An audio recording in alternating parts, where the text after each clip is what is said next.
Boa tarde a todas as pessoas. Meu nome é Luanda Pires, eu sou diretora de políticas institucionais do Me Too Brasil, de políticas públicas. Quero agradecer, antes de qualquer coisa, o convite para mediar essa mesa com a pauta tão importante, né, com um assunto tão importante, que é discutir pessoas LGBTQIAP+, no mercado de trabalho. E para isso, para que a gente comece nossos trabalhos, sem muitas delongas, já que a gente já passou um pouquinho do nosso tempo, eu quero convidar para sentar à mesa aqui conosco a queridíssima Neon Cunha, que é publicitária e ativista pelos direitos LGBTQIAP+. Por favor, Neon. E o Kim Ferreiro, que é um homem negro e transgênero, centro-oestino, doutorando em energia renovável na Universidade Federal do ABC, pesquisador sobre demandas transmasculinas, coordenador geral do IBRASH e líder do Trans no Corre. Prazer, Kim, seja bem-vindo. E conosco aqui também o João Vitor Basso, que é graduando em Direito pela Faculdade de Direito da USP, pesquisador em Sociologia do Direito pela USP, com experiência laboral no campo jurídico, administrativo e audiovisual. Ele é coordenador estadual de São Paulo da ABRAF, né? Palestrante e ativista político da causa LGBTQIAP+, e no movimento pelos direitos das pessoas com deficiência. Seja muito bem-vindo. E para começar o nosso debate aqui, então, eu passo a fala já para o João Vitor fazer as suas considerações. Primeiramente, boa tarde a todas, todos e todes, né? Eu sou o Vitor Basso. Primeiramente, peço um pouco de desculpas, porque eu também não vou poder me alongar muito, que eu vou ter um compromisso em breve. Mas só me apresentando brevemente, eu faço parte aqui da casa, sou discente. Mas, ao mesmo tempo, eu estudo, né, a área de Sociologia do Direito, atuo na causa LGBT, faço parte da Aliança Nacional, da ABRAF, que é a Associação Brasileira de Famílias Homotransafetivas. Então, também tenho um pouco de experiência nessa área política pelo PT, né, faço parte do Partido dos Trabalhadores.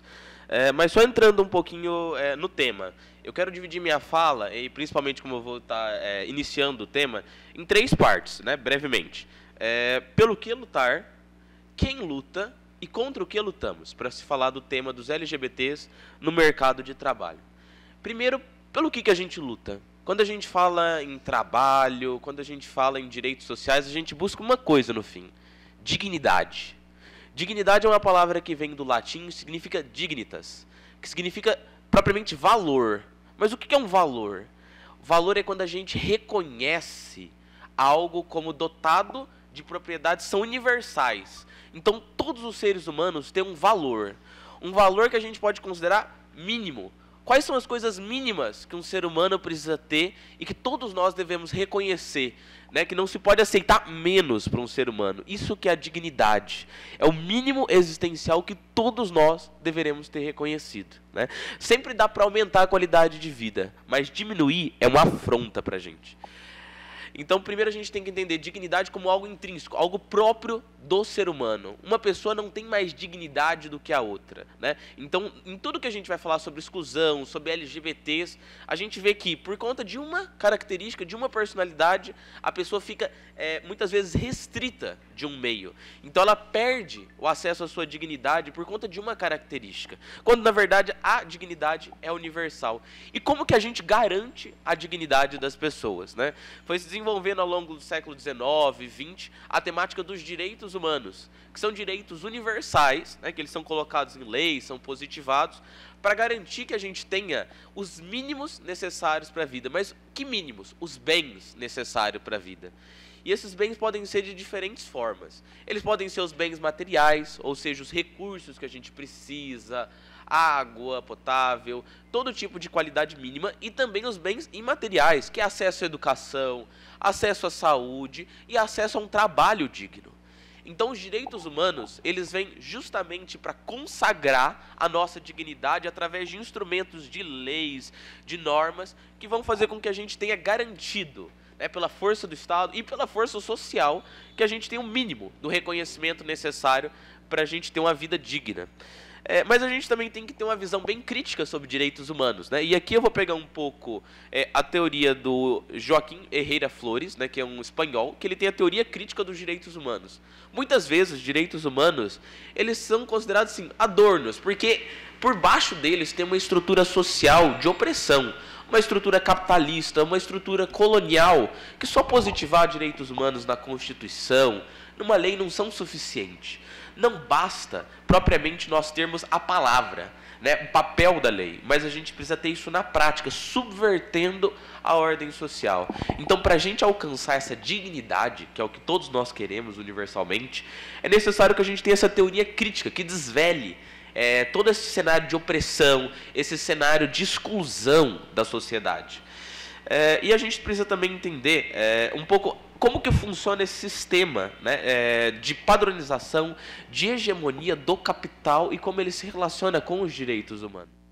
A primeira coisa é que existe uma estrutura, né, política, legislativa, que dá um tom macio, né? Mesmo pela lei trabalhista, por coisas nesse sentido, mas que, na verdade, a gente tem muitas relações de opressão, de assimetria, de desigualdade. E isso é revelado na prática. Eu estudo a área de sociologia do direito e a gente vê justamente isso, né? A questão da prática, da eficácia da lei. A lei estando na vida das pessoas, estando alcançando a favela, a marginalidade. Então, não necessariamente porque está na lei, ela é algo realmente resguardado.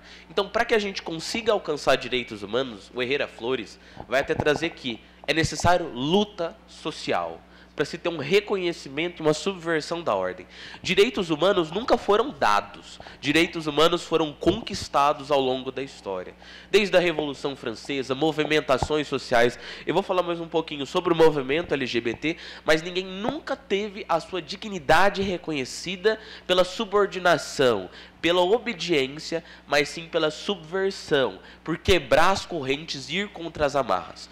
Por isso, para se conseguir direitos humanos, é necessário luta e movimentos sociais sempre organizados. Entrando um pouquinho agora no quem luta, né, do nosso caso, justamente a população LGBT. O que diferencia um LGBT das demais pessoas? Por que a gente fala que é um grupo social, é um grupo marginalizado? Antes da gente entender por que um grupo é excluído, a gente tem que entender qual grupo que é incluído. Para quem que o mundo é feito? Primeiro, para pessoas cisnormativas, heteronormativas, pessoas que fazem parte de uma determinada classe social, que é uma classe média para cima, pessoas brancas, pessoas que se adequem a padrões de comportamento, né? Então existe, além disso, também a questão andronormativa, né? Os homens também sempre nessa centralidade. Então o mundo é feito por um tipo de pessoa, né? E as outras pessoas que não se enquadram nesse padrão, elas são excluídas. Elas passam por marginalidade. E é justamente isso que nós temos com a comunidade LGBT. São pessoas que estão fora do comportamento que se espera delas por gênero, por sexualidade. Mas para a gente entender um pouco disso, só vou entrar rapidamente na conceituação, né? O que é gênero, o que é sexualidade, ao que se refere tudo isso. Primeiro, rapidamente, o sexo biológico é aquele com o qual o ser humano nasce, né? Mas hoje o movimento LGBT já não entende mais que existe um sexo biológico só masculino ou feminino. Pode existir pessoas intersexuais, diferentes composições. Então não existe nem essa binariedade na natureza em si. Nós temos a orientação sexual, que é pelo quem a pessoa se atrai, né? Que temos homossexuais, heterossexuais, temos várias composições. E identidade de gênero, mais atualmente, nós entendemos como uma construção social e cultural por padrões de comportamentos que se adequam à feminilidade, masculinidade, ou mesmo outros, né? Não precisa estar dentro dessa binariedade. O gênero pode transcender muito mais do que isso, né? Então a pessoa pode se identificar com outro gênero, pode se identificar, vamos falar, com o gênero que lhe foi atribuído no nascimento. E nós temos a questão da expressão de gênero, que é onde muitos LGBTs também encontram problema na atualidade. Que é quando a gente vai expressar essa questão do gênero, tanto dos traços que são atribuídos à feminilidade quanto à masculinidade. Muitas pessoas na sociedade acabam tendo preconceito, acabam tendo aversão, porque essas pessoas justamente vão contra as normas da sociedade. Uma pessoa que tem um corpo a qual é atribuído normalmente um gênero masculino e vem com atitudes que são atribuídas ao gênero feminino choca a sociedade. Isso gera barreiras, exclusão, que é justamente o tema dessa mesa, né? Então, como que as pessoas LGBTs têm dificuldade de entrar no mundo de trabalho, não só no mundo educacional, mas em vários espaços, né? E por isso que eles precisam ocupar e fazer um grande trabalho. Entrando só um pouquinho também na história, para a gente entender como que essas questões se dão ao longo do tempo. Como eu falei, questões de gênero, sexualidade, até orientação sexual, todas estão muito envolvidas em questões culturais. Então, não mesmo da forma como os LGBTs são tratados hoje, eles sempre foram tratados. Ao longo da história, nós temos diferentes tratamentos. Na antiguidade era uma forma. Com o cristianismo, a gente tem um modelo muito mais repressor a esses corpos, a essas identidades. E na idade contemporânea, pegando um pouco também do que o professor Renan Quinalha, da Unifesp, traz na sua obra, né, histórica sobre direitos LGBTs, nós temos a formação dos primeiros movimentos LGBTs a partir do século XIX, aqui no Brasil, no século XX, na década de 60, aqui em São Paulo com o grupo Somos, né, e a gente vai ter várias outras manifestações, depois com a BGLT, com a ANTRA, e hoje, assim, tendo várias associações, eu mesmo faço parte da BRAF.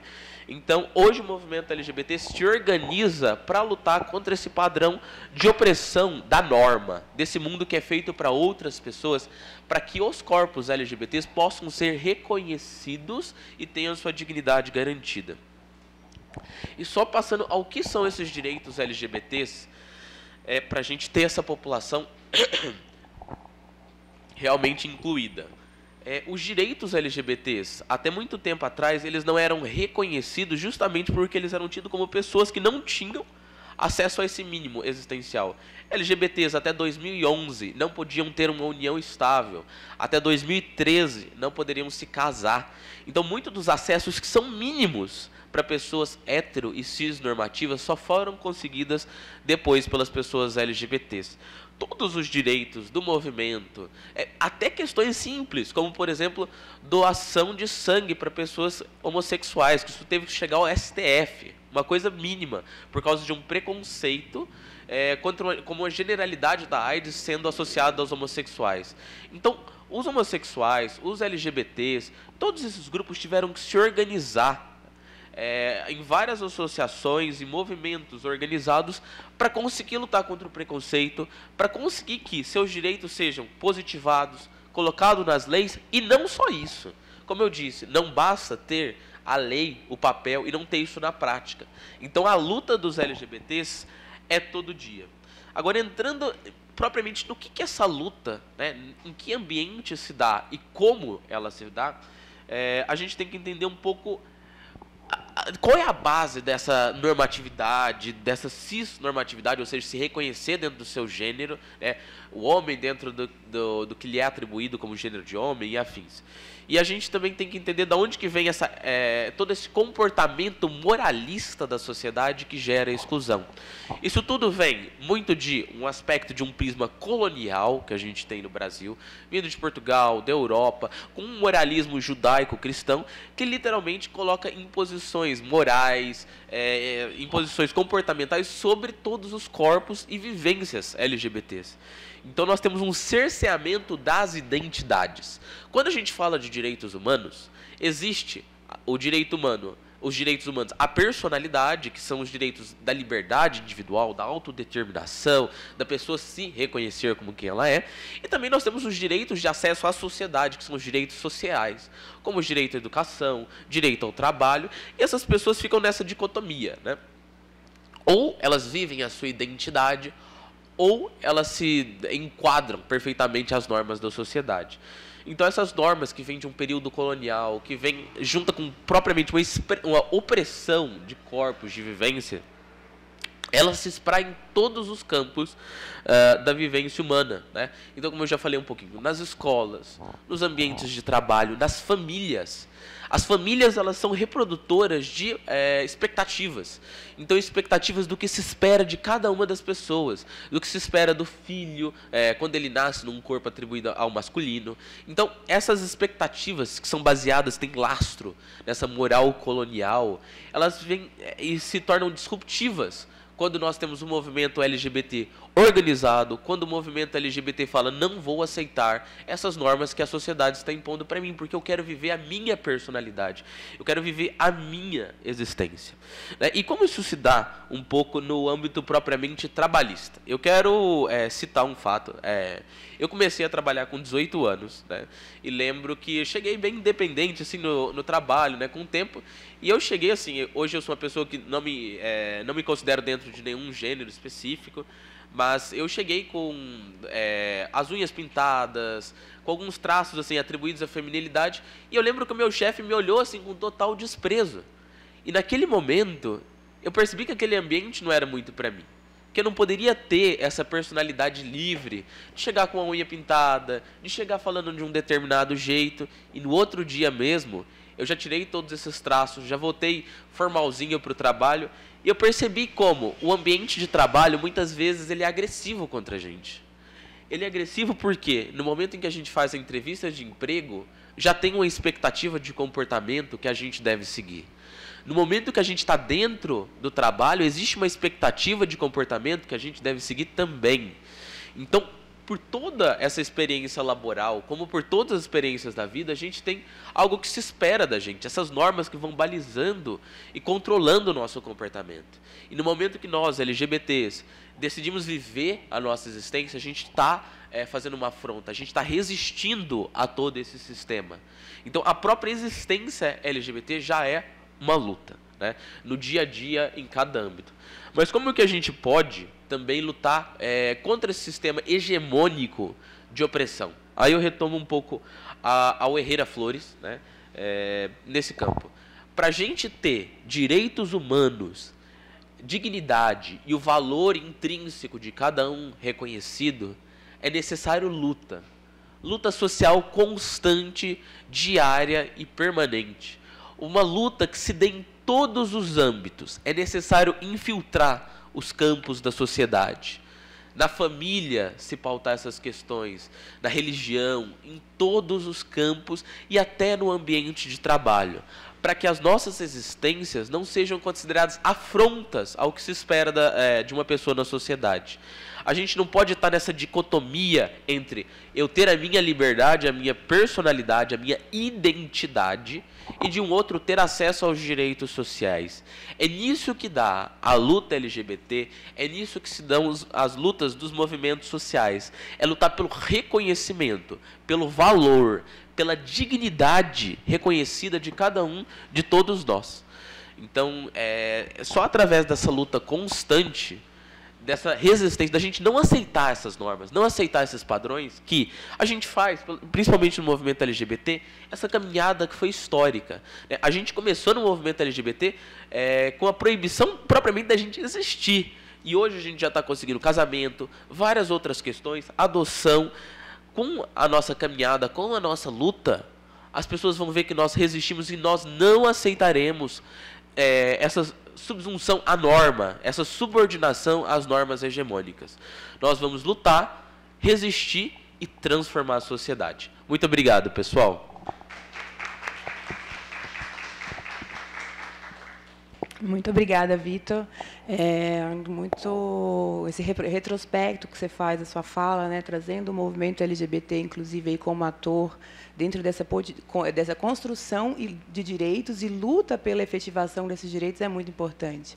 Né? A gente tem um movimento social aí muito atuante que entendeu que para cobrar do Estado, né, a construção de políticas públicas direcionadas para nós seria realmente necessário fazer isso de forma estruturada e organizada, né?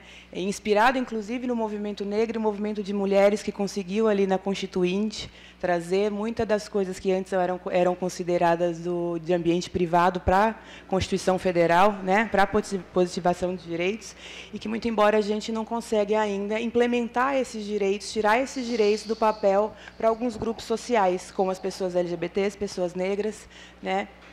pessoas com deficiência, povos originários, enfim, todos aqueles grupos historicamente minorizados. E quanto isso repercute, né, esse não acesso a direitos básicos, direitos sociais básicos, o quanto isso repercute na nossa exclusão, né, e na dificuldade de nós conseguirmos inserir as pessoas LGBTQIAP+, no mercado de trabalho. Em 2020, se não me engano, foi feita uma pesquisa sobre pessoas LGBTs no mercado de trabalho, uma pesquisa da ONU-SIDA com algumas outras organizações. Eu participei do lançamento dessa pesquisa enquanto presidenta da Associação Brasileira de Mulheres LGBTIs, e uma coisa que ficou muito nítida, né, não apenas a dificuldade de nós inserirmos as pessoas LGBTs no mercado de trabalho, mas quais pessoas estão sendo inseridas no mercado de trabalho quando a gente fala sobre pessoas LGBTs, né? Porque a regra é que essa inserção aconteça em maior número, né, e um número assim, muito expressivo, uma diferença muito expressiva para os homens gays, cis e brancos. Né?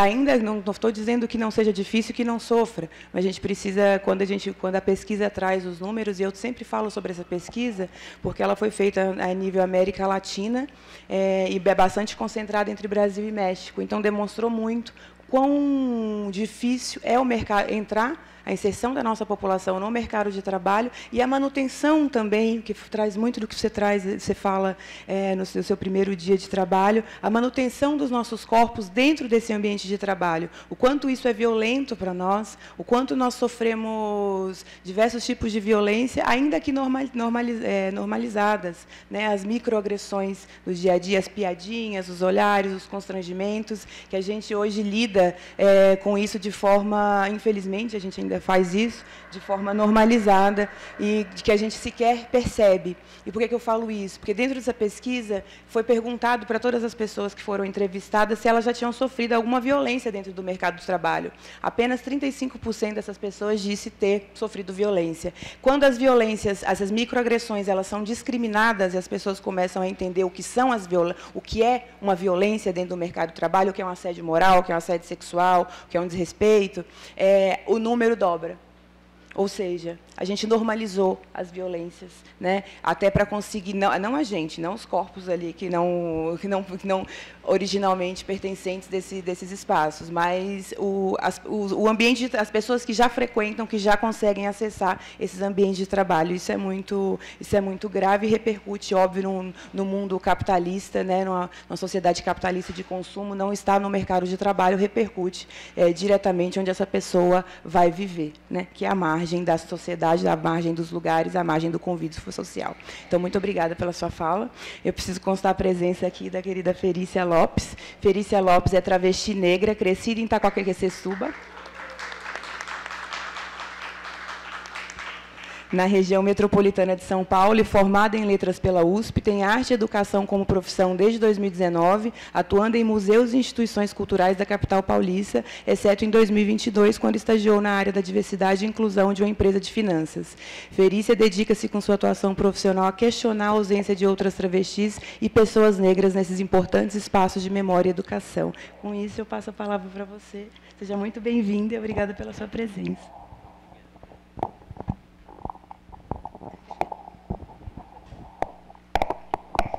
Obrigada, Lu.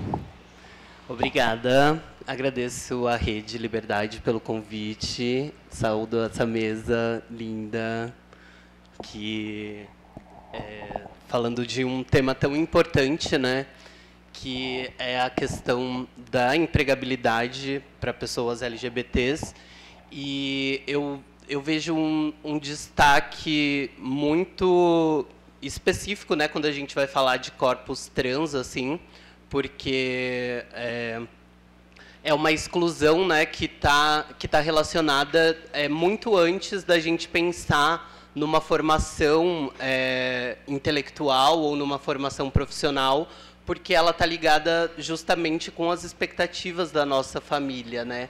Então, quando as pessoas são excluídas por serem o que elas são do seio familiar, né, isso vai se expandindo, né, e vai minando a nossa autoestima de maneira que seja difícil conseguir mesmo sonhar com determinadas posições sociais, assim, né. eu demorei muito tempo para me entender como uma travesti, e eu atribuo isso muito às referências, né, que eu tinha ali na minha infância, nos anos 90, 2000, que sempre retratavam as travestis em situações eram sempre ou padrão de beleza ou um tipo de comédia. Então, a gente não via, não tinha referências mesmo de que era possível, né, se tornar estudante, profissional, sendo um corpo trans, né? Porque a sociedade empurrava a gente para esse lugar da comédia ou, né, a prostituição compulsória como resultado dessa exclusão que começa ali na família, né? Se expande para a escola, para a comunidade e acaba sendo a realidade, né, de mais de 90%, né, das travestis ainda hoje, em 2023, a gente tem esse número absurdo de mulheres trans e travestis que têm a prostituição como única forma de sobrevivência. E eu vejo a gente conquistou, né, muito espaço, né, enquanto um movimento organizado e de luta, mas ainda existem recortes dentro da comunidade que são privilegiados com o direito de ir e vir, simplesmente, né? Porque hoje em dia eu tenho visto muito mais oportunidades de emprego que priorizam corpos trans, mas, ao mesmo tempo, a exigência tem aumentado, né? Então, tem sido exigido cada vez mais experiência, cada vez mais formação em determinadas áreas, e para a gente é muito difícil realmente acessar esses espaços por uma questão de pertencimento mesmo, né? Então, cada ambiente novo que a gente chega é uma questão de se apresentar, de garantir o espaço de respeito.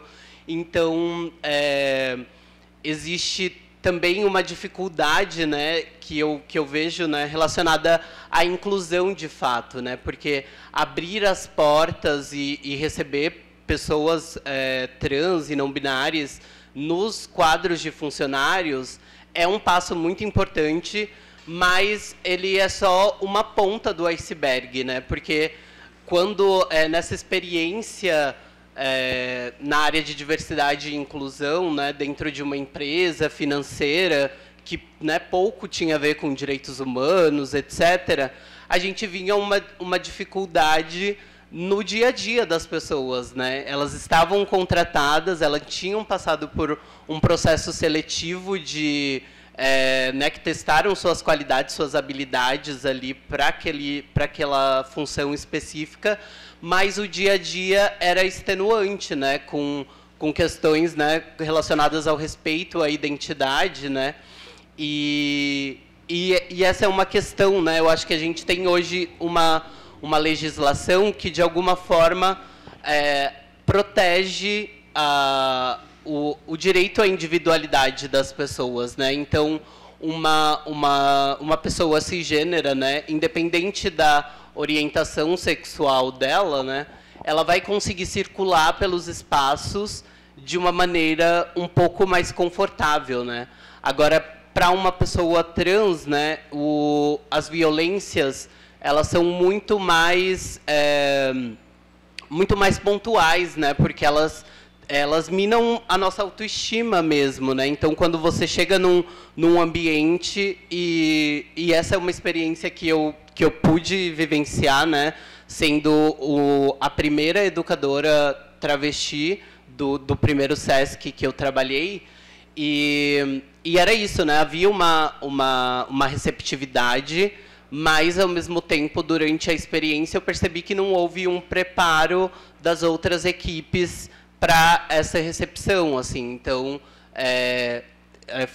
foram meses até que eu conseguisse garantir que os meus pronomes seriam respeitados em todos os ambientes do SESC, né? Não só ali na exposição em que eu trabalhava.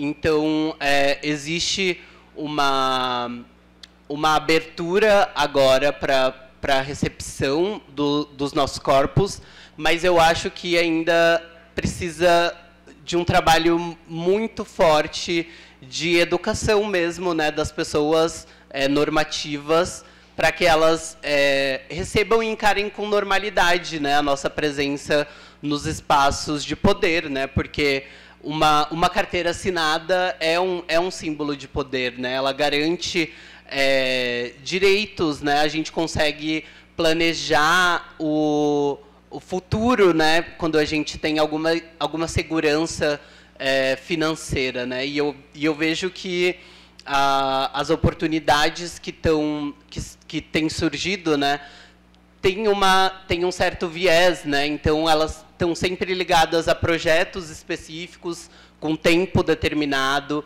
Então a estabilidade, eu acho que a gente conseguiu ultrapassar a barreira, né, da incapacidade, né, de ser lida como corpos que não têm capacidades de executar determinadas funções por ser quem somos, mas ainda a gente tem um desafio para encontrar essa estabilidade no mercado, né, poder participar de um processo que não tenha um tempo determinado, né, e que permita que a gente consiga construir raízes, né, nos lugares em que a gente tem passado muito rapidamente e às vezes demorando um pouco mais, mas ainda com uma sazonalidade, assim, né? Então eu acho que as portas abertas elas são importantes, né? Mas a gente precisa também olhar para dentro desses ambientes e como eles estão equipados e preparados mesmo para garantir o nosso dia a dia, né? Para além da participação, né? Mas ser um lugar onde seja possível crescer, né? E pensar num futuro para além do que o determinismo social, né, costuma nos empurrar, né, que é esse lugar da marginalidade, né, da prostituição, do espaço noturno, né, longe da convivência familiar e comunitária, né. Então, eu vejo que as portas estão se abrindo, mas ainda esse ambiente interno ainda precisa de muito trabalho para que a gente consiga aumentar as nossas expectativas de crescimento dentro desses espaços do mercado de trabalho.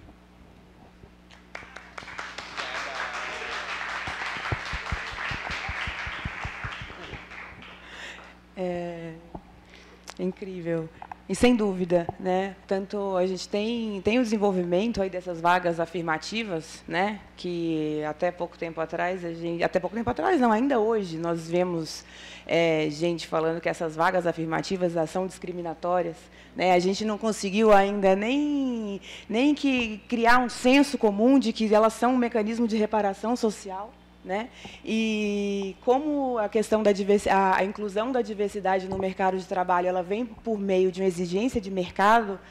Eu tenho uma consultoria em diversidade, inclusão e sustentabilidade corporativa, a P2, a gente trabalha bastante isso, a gente reforça muito isso. Porque não adianta você incluir essas pessoas e você não propiciar um lugar seguro e saudável para que essas pessoas, né, permaneçam nesses ambientes. É responsabilidade social também, né? Porque senão as empresas não conseguirão, inclusive, cumprir as metas. A gente tem ano passado, acho que foi o Google, né, que tinha uma meta para a inclusão de pessoas negras e não vai cumprir a meta porque as pessoas negras que estavam sendo incorporadas estavam saindo, porque elas estavam sendo agredidas, sofrendo racismo, sofrendo diversas formas de discriminação, porque esse ambiente de trabalho ele realmente não foi tratado, né? Ele não foi. As pessoas que já acessam ali, que são as pessoas que a gente também não pode deixar de pensar que se existe discriminação, né, contra determinados corpos, existem outros corpos que são os atores dessa discriminação. E são essas pessoas, né, as cis heteronormativas, quando a gente fala sobre pessoas LGBTs, que cometem essas violências. E são essas pessoas que acessam, estão e majoritariamente no mercado de trabalho, né? Que entram de forma quase que orgânica nesse mercado de trabalho. Então, se essas pessoas... Se a gente não começar a pensar a partir do micro, para depois a gente ir para o macro, a gente não vai conseguir resolver, né? A gente não vai conseguir incluir diversidade, a gente não vai conseguir proteger as pessoas que a gente inclui, muito pelo contrário. A gente vai acabar violentando ainda mais essas pessoas, né? E prejudicando ainda mais a saúde mental dessas pessoas que são incluídas. São muito bons pontos que você traz. Obrigada. Agora eu vou passar a fala para o Kim Ferreiro, para fazer a apresentação.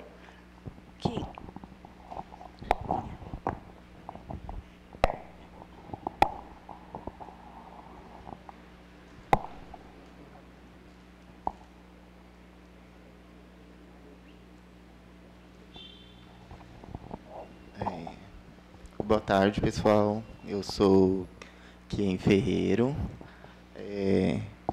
Como a gente vai fazer a parte de ficar passando? A parte de ficar passando. Como que a gente combina a parte de ficar passando? Tem que passar na Pode parte? fazer esse símbolo assim. Ah, tá. Não, retomando aqui. Eu tomei a liberdade de trazer um tema um pouco mais falando sobre pessoas trans no mercado de trabalho, embora a mesa seja sobre LGBT no mercado de trabalho, mas porque eu imaginei que outras pessoas fossem trazer outras informações a respeito. Eu sou Kim Ferreiro, sou centro-oestino, homem negro, transgênero, pesquisador nato e de formação. Graduado em biocombustíveis pelo UFMT, mestre em ciência da engenharia pela USP, doutorando em energia renovável pela UFABC, analista de dados e pesquisador sobre demandas transmasculinas. Além disso, sou coordenador geral do IBRAD São Paulo e líder do Trans no Corre, que é uma comunidade de corrida de rua que tem como objetivo reaver as relações das pessoas trans com o esporte. O IBRAT é a sigla para Instituto Brasileiro de Transmasculinidades. E a gente tem como objetivo atuar justamente na defesa dos direitos e, principalmente, o combate da invisibilidade dos corpos transmasculinos. E a gente atua na parte de educação, política, trabalho, saúde e cultura, utilizando principalmente a cultura enquanto ferramenta emancipadora de corpos, que o discurso chega mais longe e que você, através da forma como você adapta o discurso, consegue chegar em diversos tipos de pessoas com vivências completamente diferentes. A gente atua utilizando muito de ferramentas culturais para dialogar com diversos grupos de pessoas transmasculinas de diversas regiões aqui de São Paulo. E aí a gente vai falar hoje, então, sobre pessoas trans no mercado de trabalho, mas para falar de trabalho é importante falar de educação. Nós somos, só contextualizando, né, embora a gente não tenha um dado, né, pelo IBGE, tem-se essa estimativa de que nós somos 4 milhões de pessoas no Brasil. E é importante falar sobre isso porque é um número expressivo, né, que dá mais ou menos 2% da população brasileira, que são 2% da população brasileira que estão alheia a diversos direitos básicos, né, e de dignidade, porque são pessoas que, por muito tempo, tiveram o direito ao nome negado.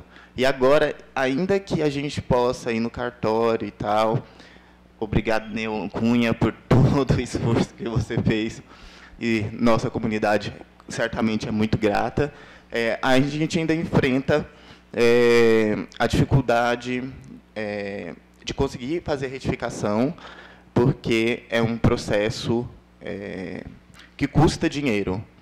E nós estamos falando de uma população em vulnerabilidade que tem um direito garantido e não consegue acessar ele porque a barreira é pagar por esse direito, né? Todas as pessoas têm direito a um documento, com nome, foto, com suas informações pessoais, mas para as pessoas trans chegarem nesse lugar de ter um documento que reconhece o seu nome e sua identidade, por muito tempo foi uma barreira de passar por processos muito vexatórios, e agora a gente tem uma barreira ainda para vencer e tentar garantir a gratuidade para a troca de nome e retificação de nome e gênero das pessoas trans nos documentos, né? E na estimativa desse dado, a Unesp de Botucatu ouviu cerca de 6 mil pessoas, e para além da própria estimativa do número em si, uma das considerações dessa pesquisa, né, é o que a gente já sabe, que é urgente construir políticas públicas pensadas para as pessoas trans. Nós moramos no país que mais mata pessoas trans, todo mundo está cansado de ouvir isso, e também é o país que mais suicida pessoas transmasculinas. E em 2022, pela 14ª vez consecutiva, o Brasil lidera esse ranking de violência contra pessoas trans, fica atrás só do México e dos Estados Unidos. E aqui é importante considerar que, em linhas gerais, os relatórios falam sobre mortes cometidas por terceiros, né? Alguém vem e mata uma pessoa trans. Mas, dentro da população transmasculina, né, temos percebido que a principal ferramenta do sistema contra esses corpos é o suicídio. E, por isso, nós assumimos o termo de que nossos corpos são suicidados, né? O adoecimento em função de várias violências que você vai vivenciando ao longo de toda a sua vida pode resultar em um processo de suicídio, né? E por que é importante falar disso? Porque sem saúde mental, sem ORI bom, o corpo não se move, sem um bom ORI o corpo não trabalha. E, segundo um relatório Transsexualidade e Saúde no Brasil, que foi de 2016, se eu não me engano, 85,7% das pessoas transmasculinas já pensaram ou tentaram cometer suicídio. E, recentemente, no Observatório Anderson Rezer, inaugurado pelo IBRAT Nacional, revela que 91% dos transmasculinos respondente de uma pesquisa, já pensaram ou tentaram cometer suicídio. E aí essa é a gravidade da realidade da população trans, né? Ao passo que as mulheres trans, as travestis, estão sendo mortas na rua, dentro de casa, as transmasculinidades estão passando esse processo de um adoecimento mental em função das violências que sofre, que resulta em ser suicidado.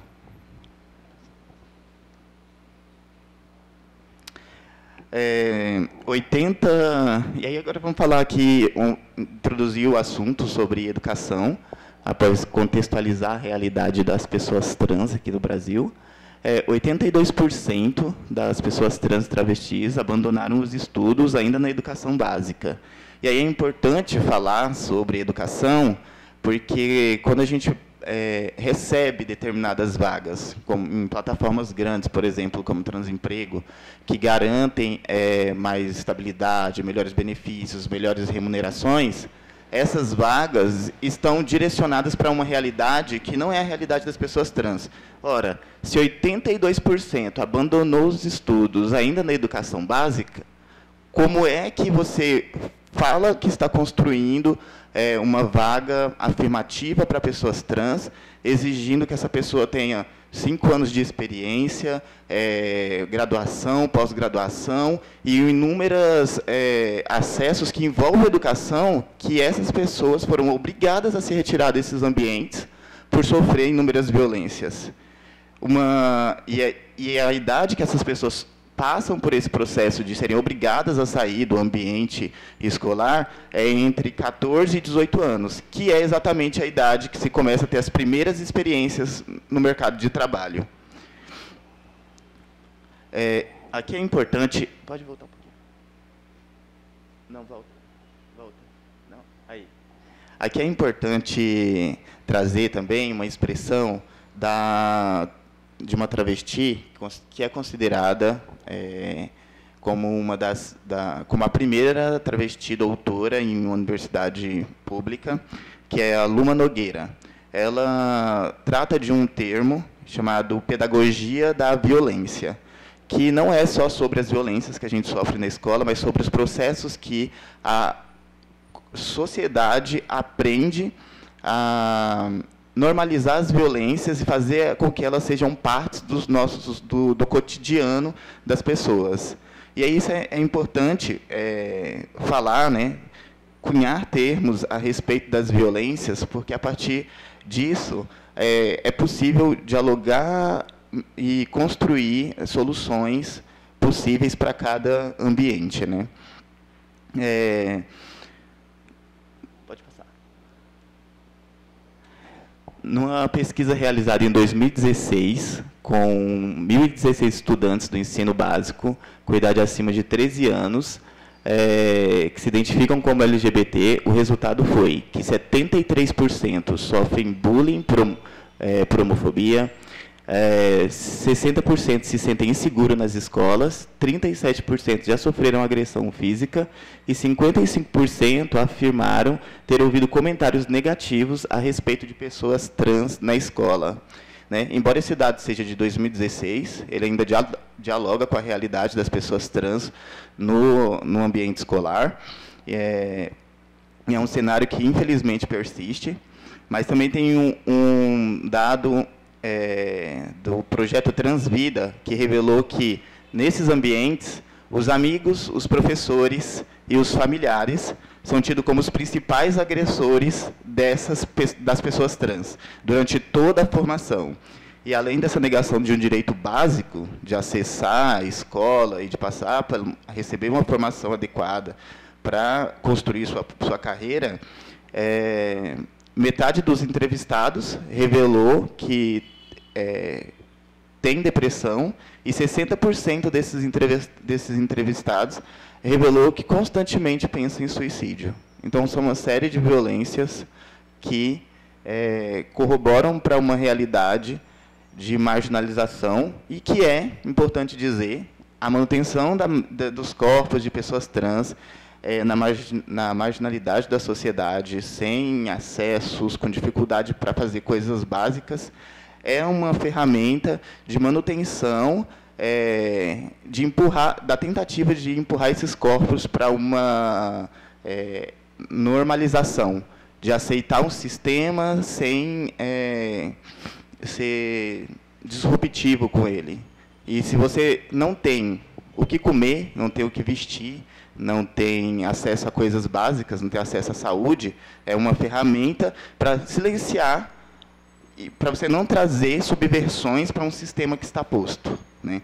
E, principalmente, porque a escola deve ser um ambiente de construir cidadãos críticos. E, se você expulsa essa parcela da população para fora desse ambiente que se constrói os saberes, que se constrói os raciocínios críticos e que traz possibilidades, então você também usa como ferramenta para silenciar essas pessoas e tirar delas as possibilidades de reivindicar outras possibilidades de existência. Que não funciona, né? Porque a gente está sempre aqui falando, e pensando, e construindo, mas que mantém a gente sempre nesse lugar de lutar por o que deveria ser garantido enquanto direito. Segundo a pesquisa Juventude na Escola,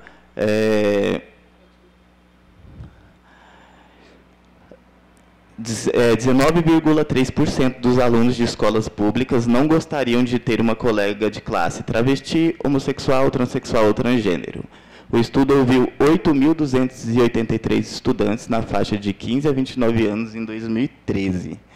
E esses dados sobre pessoas trans, eu fiquei muito reflexivo sobre trazer algo de 2013, mas, infelizmente, ele ainda conversa com a realidade, porque são corriqueiras você entrar na internet e pesquisar uma tag sobre violências contra pessoas trans, você vai encontrar inúmeras postagens. Mas, porque os dados sobre pessoas trans demoram serem atualizados, né? Porque precisa entrar num critério de urgência para quem tem o capital, né? Para quem tem dinheiro para investir em pesquisa. A realidade de pessoas trans precisa entrar nesse entendimento de urgência para que se desenvolvam pesquisas e sejam mais atualizadas e a gente possa ter dados mais recentes do entendimento de como está a população, para além do que a gente enxerga do nosso dia a dia, das nossas próprias vivências. E aqui é importante falar, né, aproveitando que pegou uma idade aqui, uma faixa de 15 a 29 anos, que de maio para cá foram protocolados 24 projetos de lei com a tentativa de retirar ainda mais direito de crianças e adolescentes trans, sob a justificativa, né, distorcida de que estamos hormonizando crianças trans, estamos fazendo uma série de coisas que não condiz com a realidade, mas que principalmente cerceia as possibilidades da gente na infância, na adolescência. Isso, assim, a gente já vivencia isso para muito antes, a gente já vivenciava isso muito antes de se ter protocolado 24 projetos de lei.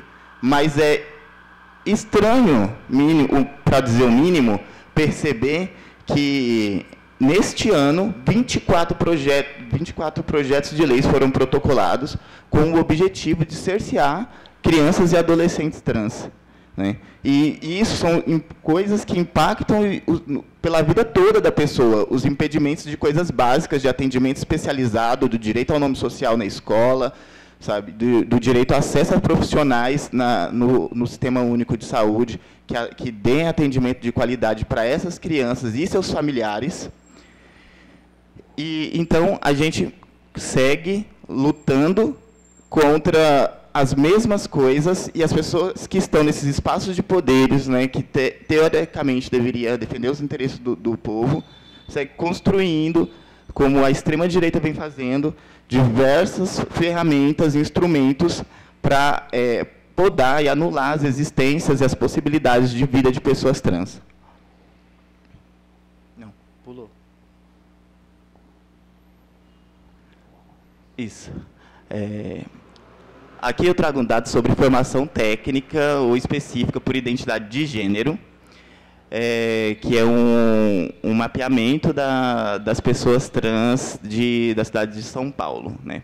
Mas, para ficar claro, diz que 51% dos homens trans, 58% das mulheres trans, 64% das travestis e 41% das pessoas não binárias não têm nenhuma formação técnica ou especializada para que possibilite se ingressar no mercado formal de trabalho, né?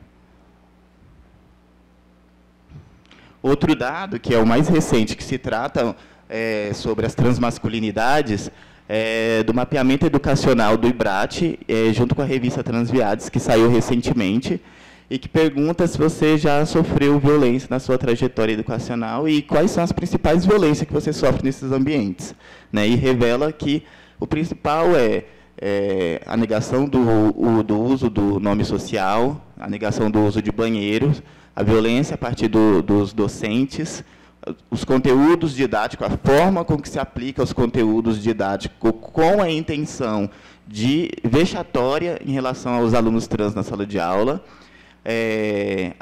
os estudantes, né, os colegas de classe, o corpo pedagógico, os prestadores de serviços e uma parte aqui que não respondeu à pesquisa. E aí eu trago aqui alguns relatos sobre essas vivências no ambiente de educação. Deixou de estudar é muito relativo. Não cheguei a largar os estudos, mas certamente tive rendimento inferior ao que se era esperado na faculdade por violência implícita nos conteúdos do curso. Ainda ia para as aulas, mas depois da violência nunca consegui estudar ou prestar atenção nas aulas. Quase reprovei por falta em uma matéria por causa de uma professora transfóbica que se recusava a usar meu nome social, mesmo não sabendo meu nome morto, e fazia questionamentos humilhantes na frente da turma. Mas o que acontece se você respeitar o nome social das pessoas trans? 71% afirmam melhorar os sintomas de depressão, 65% afirmam diminuir as tentativas de suicídio e 38% afirmam reduzir as ideações suicidas, né? Que o direito ao nome é uma coisa básica que te traz, pelo menos, a dignidade de você se enxergar enquanto indivíduo. As instituições de ensino devem se transformar em um espaço de inclusão, defesa e de garantia dos direitos para pessoas trans. E agora vamos trazer alguns dados sobre mercado de trabalho. Segundo os dados do projeto Muriel, apoiado pela FAPESP, 16,7% das pessoas trans estão no mercado formal. É um número bem baixo, né, de pessoas trans no mercado formal. Essa pesquisa foi realizada em 2014 e 2015, mas é aquilo que eu disse anteriormente, basta se colocar em um processo de conviver com pessoas trans para perceber que esse é um dado que de 2014, realizado em 2014, 2015, que ainda reflete muito da realidade hoje. Dados do mapeamento de pessoas trans na cidade de São Paulo revelam que 58% realizam trabalho informal de curta duração e sem contrato. 27% têm emprego formal, 10% MEI, 3% empregadores ou profissionais liberais e 2% funcionários públicos. Esse dado também revela que 71% das travestis, 66% das mulheres trans fazem da prostituição a sua principal fonte de renda, né? E falando em prostituição, é muito importante trazer aqui uma análise muito mais de uma perspectiva minha, observando os discursos das pessoas transmasculinas nas redes e nos grupos que eu faço parte, nos coletivos, sobre a prostituição durante e após o período da pandemia, né? Essa pesquisa, o mapeamento, ele foi feito antes, então ele não traz esse retrato em relação às pessoas transmasculinas, mas que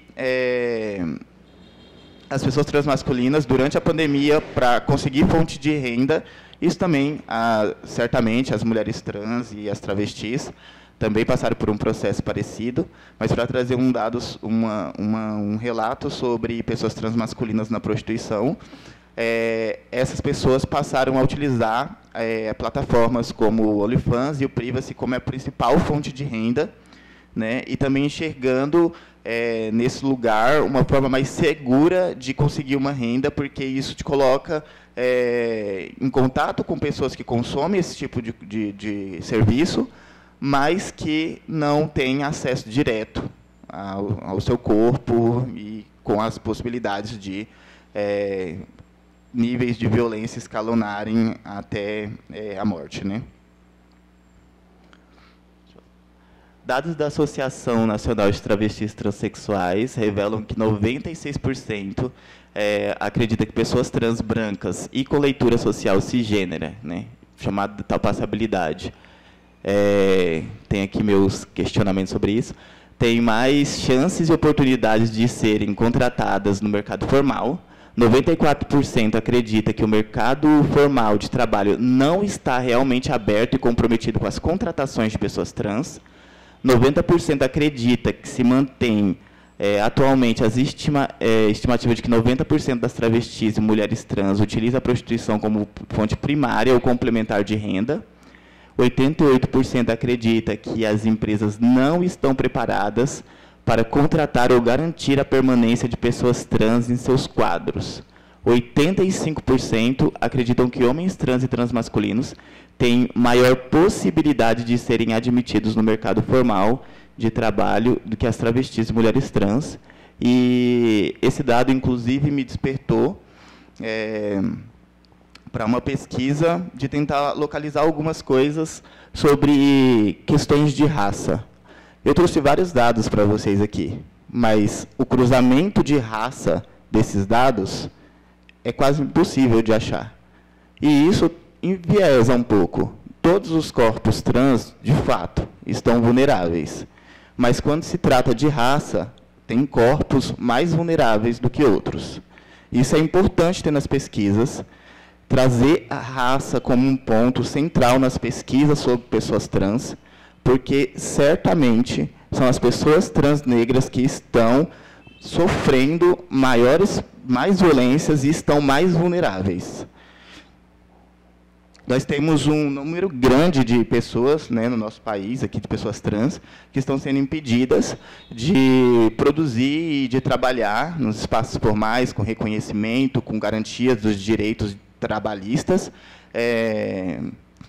por discriminação, por preconceito, por ódio, e que isso cerceia essas pessoas, muitas vezes, no mesmo tempo que pessoas cisgêneras, desenvolverem as suas potencialidades de trabalho.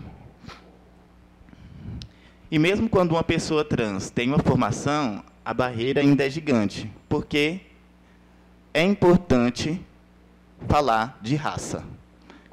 Pode passar. Vocês lembram de mim no começo? Eu coloquei aqui algumas das minhas formações e algumas das coisas que eu sei fazer. E isso não me impediu de ter passado todo esse período sem emprego e sem possibilidades de conseguir me inserir no mercado formal de trabalho.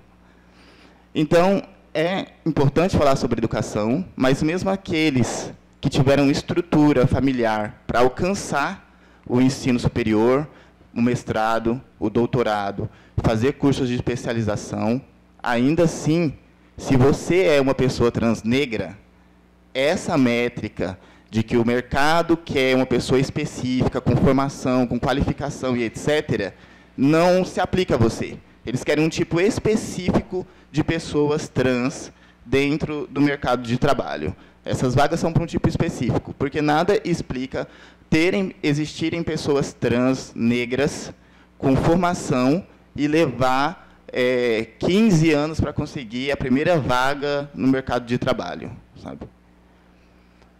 E aí eu trouxe também alguns, numa perspectiva de se fazer mais público, alguns estudos estão sendo desenvolvidos pelo IBRAT, junto com a revista Transviades, que já tem várias edições da revista Transviades, trazendo artigos e publicações de pessoas transmasculinas. Essa revista é específica sobre estudos das transmasculinidades. E aí, os relatórios e estudos que são produzidos pelo IBRAT são publicados na revista Transviades. O mais recente foi o mapeamento educacional das transmasculinidades no Brasil e o Observatório das Mortes e Suicídios contra Transmasculinidades, que é o Observatório Anderson Rezer. É isso, muito obrigado.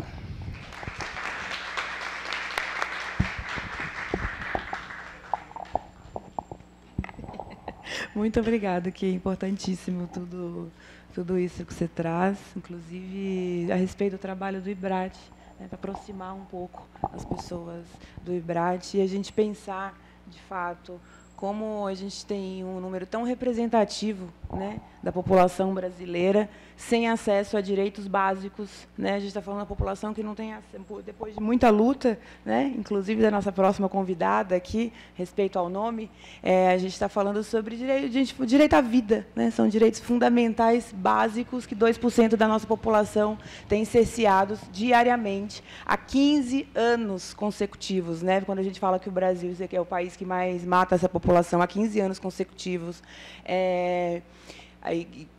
aí à frente de México e outros países, a gente precisa lembrar que é muito importante a diferença na quantidade dessas mortes, né?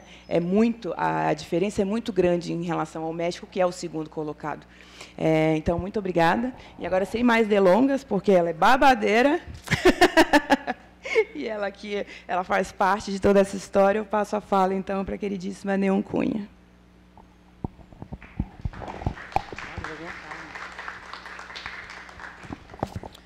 Boa tarde. Eu não costumo me apresentar e nem me revelar, mas não vai ter como fazer aqui. Eu agradeço a mesa, Kian, Ferícia. O amiguinho já saiu, sinto muito, até porque falou sexo biológico para mim, eu já elimino da minha existência. até porque eu vi já nos anos 80 mulheres como Eliette Saffioti, recomendo a pesquisa, dizer sexo anatômico. Inclusive dizer que nem todas as mulheres vão nascer com vulva. Eliette Saffioti, 1982. Que a língua, por mais poética que possa ser, também tem uma dimensão política de criar, fixar e perpetuar relações de poder e de violência, pois cada palavra que usamos define o lugar de uma identidade. No fundo, através de suas terminologias, a língua informa-nos constantemente de quem é normal e de quem que pode representar a verdadeira condição humana. Grada Quilomba. Eu, antes de ser uma pessoa trans, eu sou uma mulher negra. Isso faz toda a diferença na minha vida. A minha mãe, em 1969, convido vocês a apreciarem os slides, ela gestou uma menina. Ela passava na frente das lojas e dizia, ela vai ser tão linda quanto as bonecas, pede e será atendida.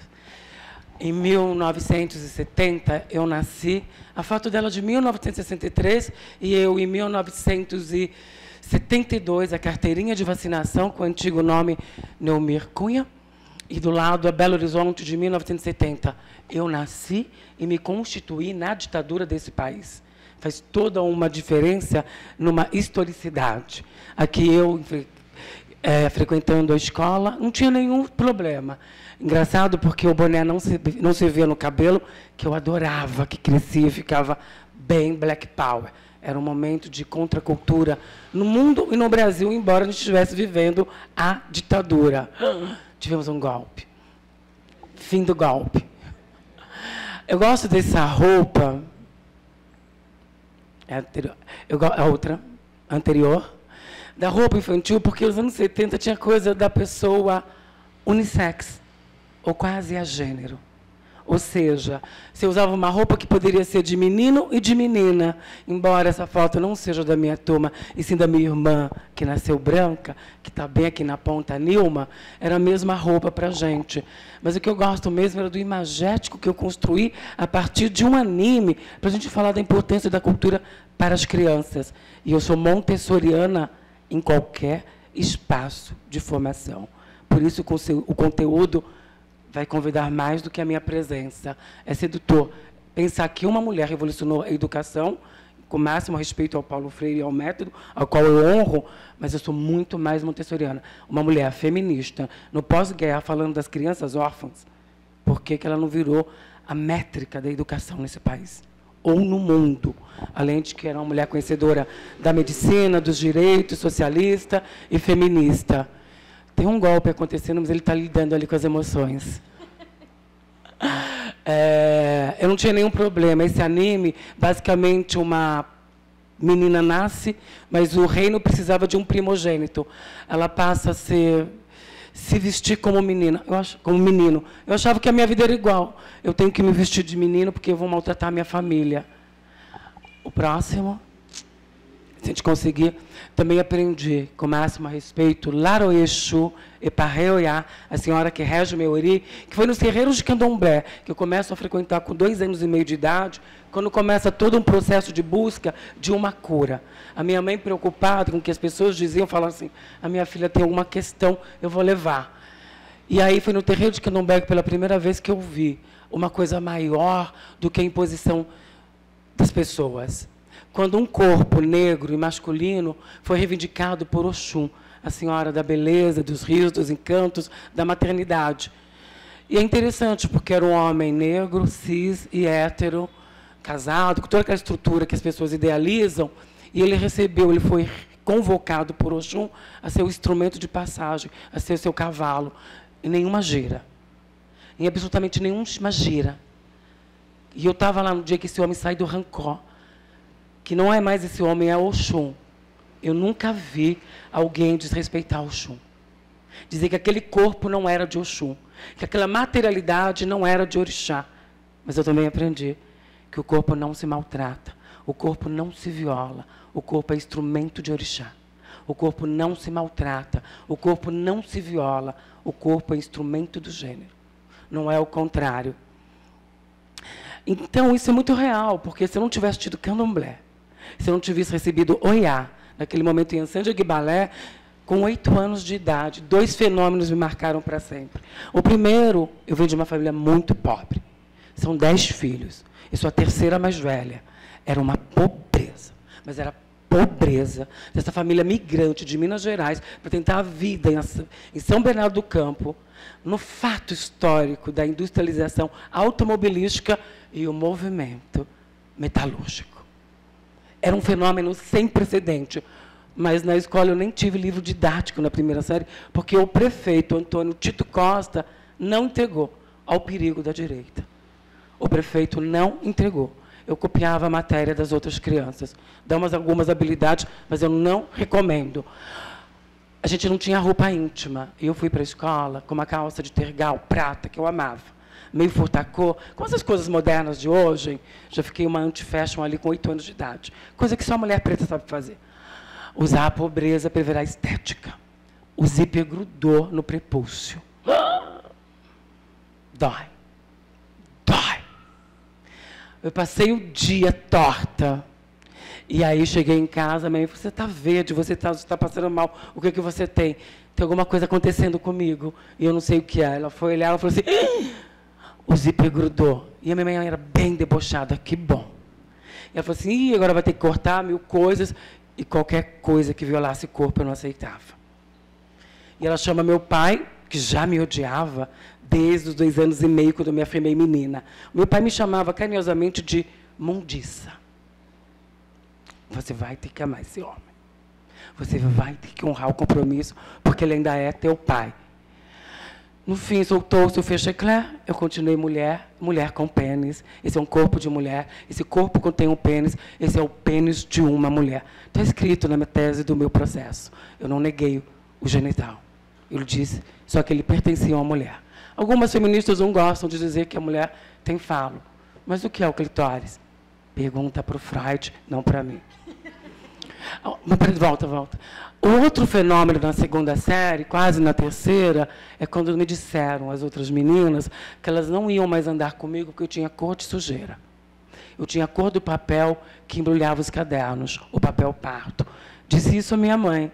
E ela disse, eu não tenho filha com nome de molho. Eu tomei um choque, falei assim, molho? Ela, vou lhe mostrar o que é parto. Mineira da Gema, do norte de Minas, de Datas. Ela pegou a galinha mais antiga, que eu gritei, chorei, esperneei, não teve recurso. Ela cortou o pescoço, deixou o sangue descer para coarar depois no vinagre. Limpou a galinha, picou, depenou. Eu já não comia carne desde muito menina. E fez o molho com o sangue coarado. Ela disse, essa é a galinha de gabidela que eles gostam. Este é o molho pardo. Você vai ser tudo menos parda. Negra de pele clara. Me tornei negra de pele clara nas palavras de minha mãe, que também era uma outra mulher negra de pele não retinta. Mas isso marca você, porque você não sai mais no intervalo. Você deixa de existir. Esse é um dos momentos mais felizes da minha vida. Um pouco antes, minha mãe chega do trabalho e eu tinha uma ligação muito, muito de codependência. Até porque eu comecei na faxina com 4 anos com ela.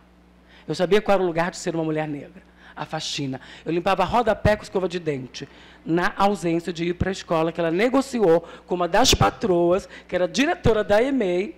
A gente sabia onde estavam as mulheres brancas cis. Ela negociou o trabalho dela com eu entrar mais cedo na EMEI, no prézinho. Eu entrei 1 ano, 8 meses, um pouco mais cedo que as outras pessoas, porque ela precisava fazer faxina. O primeiro dia que ela me levou, eu só não derrubei a escola porque eu não tinha força. Mas eles tiveram que me levar arrastada para a sala de aula, porque eu não aceitava ficar sem minha mãe. Acho que foi uma das maiores violências. Mas esse também, ela chega do trabalho e precisa fazer o arroz. Eu acho que nessa época já eram 7 crianças abaixo de mim. E ela estava atrasada. E eu falei assim, eu lavo a panela para você. Ela falou assim, mas tem que arear. Eu quero. Porque se eu areasse, eu sou igual a ela. E aí, ela falou assim, a panela você não precisa caprichar, mas a tampa eu quero. Eu areei 1, 2, 3. Lá pela 4ª vez, ela me outorgou a excelência de quem sabia polir uma tampa de panela de alumínio batido. Ela faleceu ano passado, eu ganhei como presente a panela de aro 22, que eu areei entre 4, 5, 6 anos, eu nunca lembro a idade. Mas o final da minha parte mais feliz da vida é essa foto. Eu, com a minha irmã Nálvia, negra de pele mais escura, e eu fazendo o que meninas negras fazem ao longo das suas vidas, cuidar de outras meninas negras. E isso pode ser perigoso.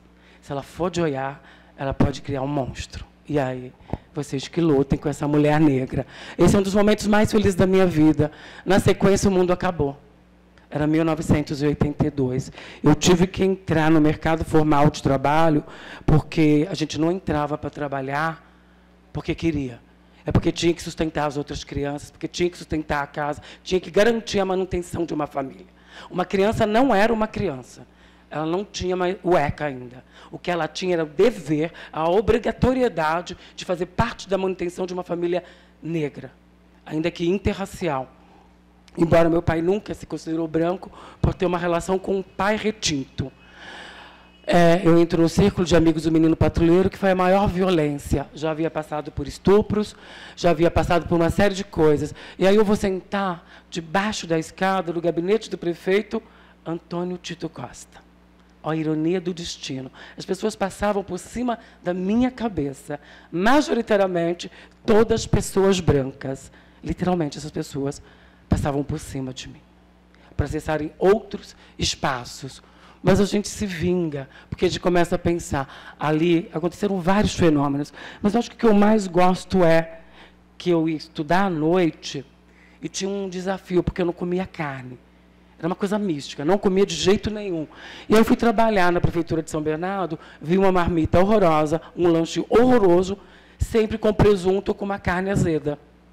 A criança parou de comer e só comia na única refeição que era na escola. O desafio era aí, da sala de aula até a cantina, o refeitório, porque eles diziam: ela é um poço de bondade, e é por isso que a cidade vive sempre a repetir: joga pedra na Geni, joga pedra na Geni, ela é feita para apanhar, ela é boa de cuspir, ela dá para qualquer um. Maldita Geni. Eu tentava estudar, e eu era boa. O problema é quando os meninos mostravam suas ereções, até que eles me colocaram no cantinho da sala, e tinha um sujeito que iniciava o tráfico. O tráfico é profissão para muita gente, inclusive para muita gente trans, para muita mulher transexual e travesti desse país. Embora as pessoas não gostem de dizer isso, esse é um outro lugar que esse país precisa discutir. Marginalidade é uma exclusão social. Agora, se eu tenho condições de comprar Philippe Plein, Dior, Dolce & Gabbana no Cabrito, porque o tráfico está me dando condição, a gente vai ter que pensar isso como status social. É bem diferente do que as pessoas apresentam. O desafio naquele período é quando eu tinha que ser a melhor filha, a melhor aluna e a melhor profissional. Mas eu também queria existir, eu queria ser eu. Quando eu conheci, com 12 para 13 anos, a Grace, uma travesti nordestina que trabalhava em São Bernardo. E depois eu comecei a frequentar as ruas no centro de São Paulo. Aí eu conheci as operações como Rondão, Tarântula, Arrastão e Riquete. A mais famosa, Riquete, que leva o nome do delegado, que consistia basicamente em executar mulheres trans e travestis. Com 16 anos, parada na esquina da Princesa Isabel, aqui no centro, a barca, o camburão, vascaíno, aquela veraneio, preta e branca, ele para. O policial desce, dá um tiro na testa da travesti negra, olha para a gente e diz: o que é que vocês estão olhando? Vocês nunca viram o melhado escorrer? Corre enquanto você está viva. Eu aprendi a correr, não só pela minha vida, como pela das outras. O ninguém largou a mão de ninguém. Comigo aconteceu muito antes. Eu aprendi a correr, chegar antes e preparar o lugar para as minhas. Mas entre a polícia, entre o estupro do policial e o manicômio, eu estou pronta para ser estuprada. Agora, o manicômio, só quem conheceu a ditadura. A delegacia era mais convidativa que o manicômio. E eu frequentei o Charcot Juqueri, porque boa parte, aliás, todas as irmãs de minha mãe, com exceção dela, pararam nesses manicômios numa questão de histeria. Não atendiam os desejos sexuais dos seus maridos. A luta desse país é feminina. Seja ela trans, seja ela cis. aqui é um momento muito especial da minha vida, até porque eu conheci ela, a moça de cá, a Roberta Gambini, que está ali na capa, em 1990, da Playboy, que tem uma mulher cis na capa. Mas eu queria mesmo prestar atenção, porque é tão difícil falar Roberta Gambini Moreira, porque todo mundo insiste em Roberta Close, e ela diz, já me magoou esse nome, já deu. Porque era anunciado como a mulher mais bonita do Brasil é um homem. Há tamanha perversidade. Em 89, ela tenta a cirurgia de resignação sexual, ela executa, né, bem-sucedida cirurgia de resignação sexual. Em 90, ela abre pela primeira vez seu pedido de mudança de nome e gênero, recusado. De novo, ela tenta em 92, ela consegue na primeira vala, depois, de novo, recusado. Em 1997, no Brasil, eu tinha 27 anos, tinham 37 casos de retificação de nome e gênero. 36 em São Paulo. Ela consegue em 2005, depois de 15 anos de luta. Ali, em 2006, a Geni já havia sido um fenômeno do Brasil. Era mesmo para cuspir, para jogar, para bater. A gente tentava sair ali da Rua das Palmeiras, das boates, passando pela Feira da Santa Cecília, para chegar na Val Improviso, que o Cazuza canta em Só as Mães São Felizes. Você nunca saiu do Val Improviso, já era o meio-dia do lado escuro da vida. Olha que jogo perverso. Lado escuro. E o que mais tinha era cliente branco. Eu vi uma transformação social sem precedentes, quando a publicidade, a elite chegou na prostituição. Ela trouxe consigo um fenômeno chamado cocaína. E aí, meu bem, cocaína, silicone industrial, aqué, dinheiro e perseguição, estava feito. O segundo fenômeno, o HIV. Mas esse foi uma salvação, porque muitas de nós, por ausência de insumo do Estado, se cortava porque eles tinham medo de qualquer sangue. Mas os policiais desenvolveram um método. Com as cafetinas e na rua, nós queremos as mais novas. Eu era a mais nova. E vou dizer uma coisa para vocês. Entre o estupro anal e o estupro oral, eu prefiro o anal. Eu não vou passar a semana, o tempo de chegar em casa com o gosto de um homem que não sabe fazer higiene. No país em que se mais pede pênis por ausência de higiene peniana. Mas a memória vai persistir. A Gisberta sai do Brasil buscando uma possibilidade de vida, justamente fugindo aqui da Casa Verde das operações de extermínio. Ela vai para Portugal, para a Europa, ela entra pela França, tentando uma vida. Eu vou fazer alguma coisa, vou ser transformista, eu vou ter algum trabalho. A Europa gosta de travesti brasileira.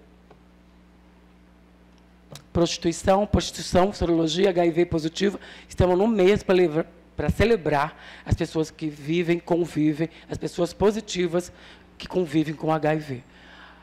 A Gisberta, debilitada, Portugal, resolve ficar numa construção de um supermercado e é encontrada por 3 jovens de um internato de Santo Agostinho. Eles voltam para o internato e difundem a notícia. Entre 14 e 15 jovens, eles se revezam para ver Gisberta, a princípio cuidando. Até que um deles entende, lembra, que a Gisberta havia trabalhado na prostituição com a mãe cisgênera. A mulher debilitada passa a ser o rapaz de mamas. Molestada com pau, cigarro, durante 31 dias. Quando eles voltam, no último, eles encontram o corpo inerte e entendem que ela morreu. Arrastam e atiram no poço. O atestado de óbito, afogamento. A imprensa notifica um homossexual brasileiro morreu em Porto.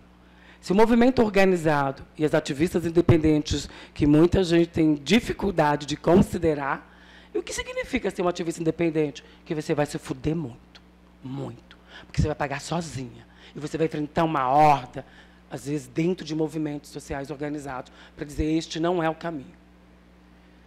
A Gisberta, Portugal, foi condenado nas cortes internacionais. Não foi nenhum amor de Portugal. Deu a Portugal, em 2006, a lei de identidade de gênero mais avançada do mundo. Uma única brasileira. Só o ano passado, 142 mortes. E o Brasil segue matando. Eu fico me perguntando quantas mais? Quantas mais? Em 2016, uma mulher negra, dessas bem folgadas de periferia, criada nas valas, buscando, inclusive, a sua memória, porque Quando eu tinha 26 anos, eu não tinha mais nenhuma amiga viva. O pior, eu não sabia nem aonde eu acenderia uma vela, porque eu só conhecia o nome de Luísa Prochaska, Marcela Frisson, Carol, Dani, todas mortas, todas reivindicadas para suas famílias, para dizer, inclusive, que elas nunca existiram. A questão do nome se tornou um desafio. Eu abri um processo pedindo mudança de nome e gênero, me recusando a oferecer laudos clínicos médicos e dizendo que eu não tinha nenhuma disforia, que o meu corpo estava em harmonia com quem eu sou. Por sorte, a gente ganhou. Eu sou a primeira pessoa trans no mundo a falar na OEA. Quando a Margarete Macaulay, a alta comissária, me disse isso, eu falei assim, e como é que vocês sentem com tanta omissão? Afinal de contas, a omissão é o maior dedo no gatilho. A gente não vai levantar essas pessoas. O que é que a gente faz daqui para frente? E eu ainda me pergunto, o que é que a gente faz daqui para frente? Eu sei algumas metodologias, pode passar. Isso não impediu, em 2018, a Esther Vogue, na verdade, 2020, a Esther Vogue completaria 34 anos, no 11 de novembro, não fosse assassinada com 80% do corpo queimado. Eu conheci a Esther Vogue em 2018 para 2019, no Natal, oferecido pela Casa Neon Cunha. Ela chegou, se apresentou com outro nome. E eu olhei e falei assim, por que você está me dando esse truque? Ela olhou, meio ressabiada, fez uma cara de egípcia, sentou e ficou fazendo a quieta, a sonsa. Termos que a gente usa entre nós. E quando a gente fala pajubá, quando a gente cocicodara em daca, a gente azou ela mesmo. Quando a gente fala muito bem o pajubá, a gente tira uma outra mesmo. E a Esther ficou ali, falando, até que começou a tocar Vogue, de Madonna. E ela buscou esse cachecol, que eu achava na época que era um boá, e começou a dançar. Ela foi registrada pelo João Bertolini, o crime, uma travesti branca. Botou fogo em Esther. Mas o maior crime é do Estado. A ausência de abrigamento para esta população. Essa população, inclusive, trabalha. Nem que seja mangueando, porque eu não vou passar 14 horas do dia em um farol pedindo moeda. Eu vou começar a pensar que tipo de ocupação laboral, análogo à escravização, é essa. Porque tem várias coisas que as pessoas tratam quando elas falam de direito. Mas é melhor apontar o privilégio. Privilégio é tudo aquilo que você não se preocupa. Se você não se preocupa que alguém está te perseguindo no supermercado, provavelmente você é uma pessoa branca. Se você não pensou na roupa que você vai usar depois das 6 horas e o comprimento da saia que você quer ir para a balada, meu bem, provavelmente você não é uma mulher. Então, são uma série de coisas. A gente conseguiu, de alguma forma, a família requereu o corpo e não enterrou Esther. Mas tem coisas que, se eu fosse você, contratava mulheres negras, travestis ou trans, para o seu quarteto, porque elas são poderosas. Não desafie uma travesti preta. A Esther foi homenageada nas fotos do João Bertolini, ao que eu tenho feito curadoria, nessa exposição na recém-inaugurada Pinacoteca do Ceará, Negros na Piscina. Eu, que nunca fui à piscina, estava lá para encerrar. Eu nunca fui à piscina. Não tinha tempo, não tinha corpo, não tinha dignidade para frequentar a piscina com eles. Afinal de contas, eu sou o movimento NECA Livre. Eu não vou acordar a NECA só para dizer que você está vendo o que você não quer ver. A Esther, em 12 frames, celebrando, as frases por si só falam, à frente à obra do Efraim, que eu sempre falo. Me parece que a divindade pagando a beleza. Esther Vogue debocha daqueles homens fingindo serem pompas na Avenida Paulista. E é um grande deboche que a vida pode ser. Que tem outra coisa que travestis fazem muito bem. Celebração ordinária da vida. É a coisa que eu mais me pergunto para uma pessoa trans. Mas por que você quer essa vida? Talvez porque a gente tem que discutir o cissexismo, essa ideia de que o gênero da pessoa cis é mais legítimo do que o da pessoa trans. Ou talvez injustiça em qualquer lugar é uma ameaça à justiça de todos, Martin Luther King, com Bayard Rustin. Está na Netflix, um filme péssimo, mas é um jeito de conhecer a história do Bayard Rustin. O Bayard Rustin é essa bicha preta aqui, essa pintosa, essa coacó, essa pão com ovo, que escrevia os discursos do Martin Luther King e que foi a maior responsável pela marcha em Washington. Alguém te contou que uma bicha preta fez a maior marcha antissegregacionista do mundo? Olha o perigo de ser uma LGBT. Você vai ajudar o pastor, que dizem que era super amigo, mas na hora H ela vai pegar o lixo. Assiste o filme que vocês vão entender. A LGBTfobia decorre da mesma intolerância que suscitou entre os tipos de discriminação, como aqueles de razão de cor, procedência nacional, religião, etnia, classe, gênero, e caberia ali o capacitismo. Seria mesmo uma pessoa LGBTQIA+, com deficiência igual às outras pessoas? É isso. O desafio é manter essa utopia. As borboletas monarcas, eu falo isso o tempo todo. Borboletas. Fala que um menino, qualquer menino cis hétero, que ele é uma borboleta.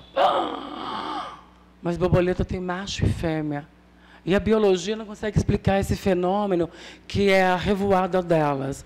Dos Estados Unidos, do sul do Canadá, até a Califórnia, as florestas do Amel no México. E o México tem um fenômeno bem interessante, que são as murres, uma outra qualidade de pessoa não cisgênera, mais próxima das travestis do Brasil. Essas borboletas, elas voam uma média de 50 quilômetros por dia. Quem chega no destino final é a terceira ou a quarta geração. Eu sempre penso isso como mulher. A quem nós vamos atribuir a categoria mulher, que também me parece sempre foi quem tem privilégios, que sempre foi sobre de mulheres brancas de classe média nesse país. As mulheres negras levaram 300 anos para serem alçadas à categoria mulher. Mas, ao mesmo tempo, eu fico me perguntando, qual é a dimensão de uma mulher? Qual é a dimensão de uma mulher? Qual é a primeira? Porque levantaram o crânio de Luzia. E antes de Luzia? Alguém consegue imaginar a última mulher? Eu não. Essa contemporaneidade que nos forma. Esse lugar do agora, que diz que nós somos infinitas.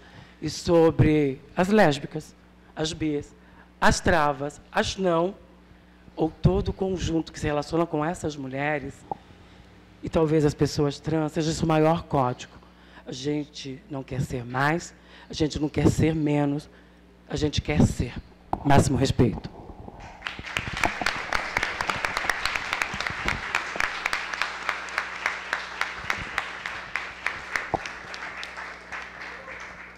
Muito obrigada. Máximo respeito. E assim nós encerramos a mesa de hoje. Não tenho o que dizer, gente. Elaborem. Muito obrigada.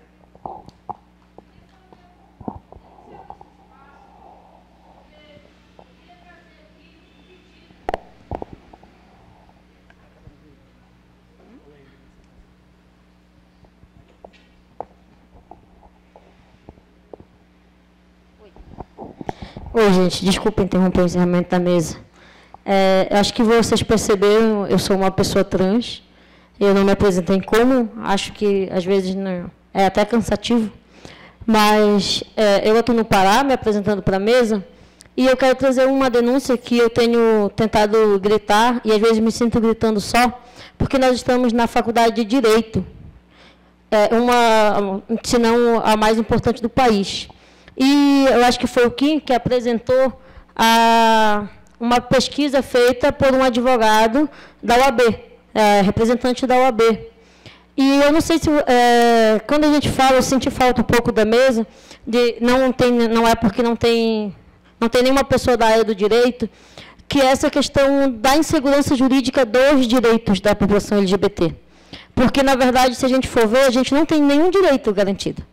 A gente tem decisões judiciais que são muito inseguras. São decisões do STF, que podem ser alteradas a qualquer momento, e resoluções de decretos do Executivo. De fato, nós não temos nenhum direito garantido em lei. E, para vocês terem ideia de como isso é absurdo, acho que o mais corriqueiro preconceito que uma pessoa trans sofre é o uso do nome social. E eu faço uso do nome social. Mas vocês podem ver, eu vou mostrar para vocês, não sei se vocês já tiveram a oportunidade de ver, como a OAB usa o nome social na carteira da OAB. A legislação diz, ou recomenda, que o nome social venha de um lado, junto com a identificação, e que o nome civil venha do outro lado, num espaço pequeno, que eu apresente e a pessoa lê imediatamente meu nome. Eu já perdi a conta de quantas vezes eu tenho que dizer, inclusive ontem no hotel, no aeroporto, em todos os locais, dizer, atente ao meu nome social. Porque a OAB coloca o nome civil em cima e embaixo dele ela coloca nome social.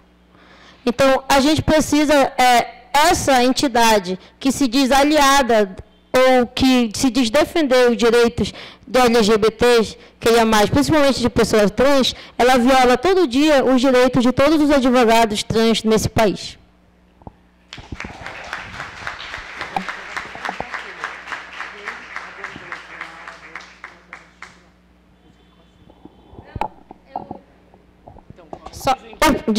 Só respondendo, eu já fiz denúncia para a OAB no Pará.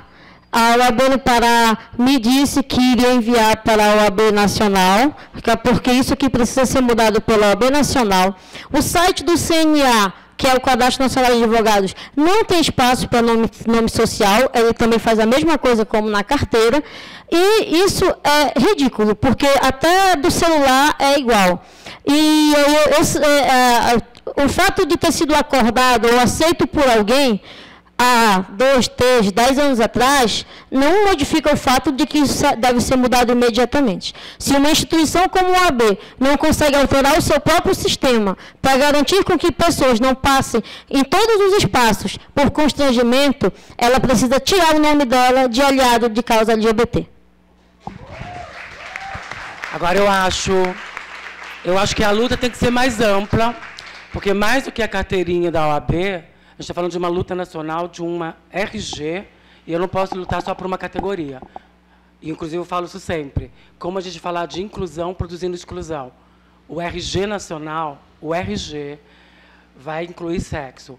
E se a gente não lutar para tombar esse RG, meu bem, aí é ladeira abaixo para todo mundo. Porque a gente está falando de uma categoria que ainda está instrumentalizada e qualificada para discutir o direito. E tem 2 pessoas do direito na mesa. Tinha, né? Agora tem só a Luanda.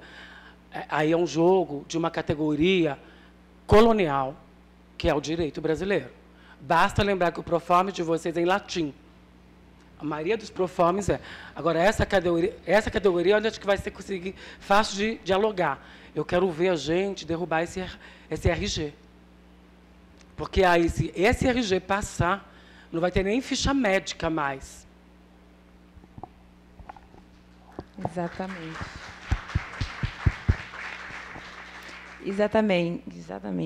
Mais alguém tem alguma ponderação? Quer fazer algum comentário? Então, é isso. Muito obrigada, gente. Obrigada a todas as pessoas da mesa. Foi uma honra para mim. Obrigada a vocês.